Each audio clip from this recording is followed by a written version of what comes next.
एक छोटे से गांव में एक बच्चा था जिसका नाम रोहन था। रोहन को खिलौनों से बहुत प्यार था। उसके जन्मदिन पर उसके माता-पिता उसे एक पुराना खिलौना खरीद कर लाए, जो गांव के पुराने खिलौनों की दुकान से मिला था। वह खिलौना एक गुड़िया थी, जो देखने में साधारण लेकिन थोड़ी अजीब थी।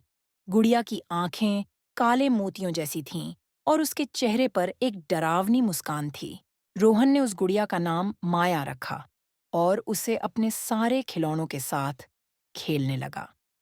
लेकिन जैसे ही वह गुड़िया उसके घर आई, अजीब घटनाएं शुरू हो गईं।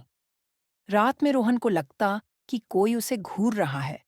कभी कमरे में अपने आप आवाजें आने लगतीं और कभी खिलौने खुद ब खुद अपनी जगह बदल जाते।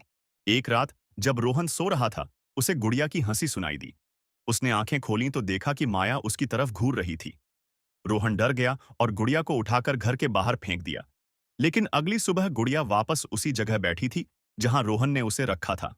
रोहन ने डर के मारे अपनी दादी से यह बात बताई।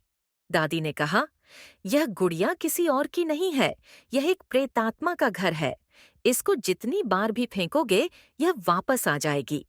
दादी ने रोहन को बताया कि इस गुड़िया के कारण गांव के कई बच्चे गायब हो चुके हैं। डर और चिंता के मारे रोहन और उसकी दादी ने गांव के पुजारी से मदद ली। पुजारी ने गुड़िया को देखकर कहा, इसमें एक बुरी आत्मा कैद है। इसे मंदिर के पवित्र आग में जलाना होगा। पुजारी ने मंत्र पढ़े और गुड़िया को आग में डाल दिया। जैसे ही गुड़िया जलने लगी, चीखने की आवाजें आने लगीं, जैसे कोई अंदर से छटपटा रहा हो। आग बुझने के बाद केवल राख बची थी। उस दिन के बाद रोहन के घर में कोई अजीब घटना नहीं हुई, लेकिन गांव के लोग उस दुकान से कभी खिलौना नहीं खरीदते थे।